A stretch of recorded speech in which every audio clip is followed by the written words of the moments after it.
નમસ્કાર દર્શક મિત્રો, આપ જોઈ રહ્યા છો શિનોર સમાચાર।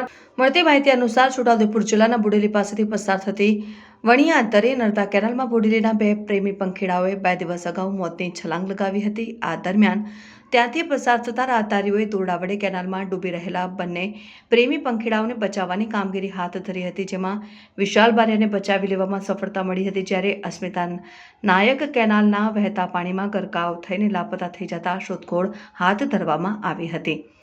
જોકે 2 દિવસની શોધખોળ બાદ અસ્મિતાનું મૃતદેહ આજરોજ વાઘોડિયાના જરોદ પોલીસ સ્ટેશનની હદમાં આવેલ સરનેજ ગામ પાસેથી કેનાલમાંથી મળી આવ્યો, જે અંગેની જાણ જરોદ પોલીસને થતાં તાત્કાલિક ઘટના સ્થળે પહોંચી મૃતક અસ્મિતા નાયકના મૃતદેહને બહાર કાઢી પોસ્ટમોર્ટમ માટે જરોદ હોસ્પિટલ ખાતે ખસેડવામાં આવ્યો। રિપોર્ટર રાજુ મંસૂરી સાથે વિતુલ કુમાર શાહ, શિનોર સમાચાર ન્યૂઝ, વાઘોડિયા।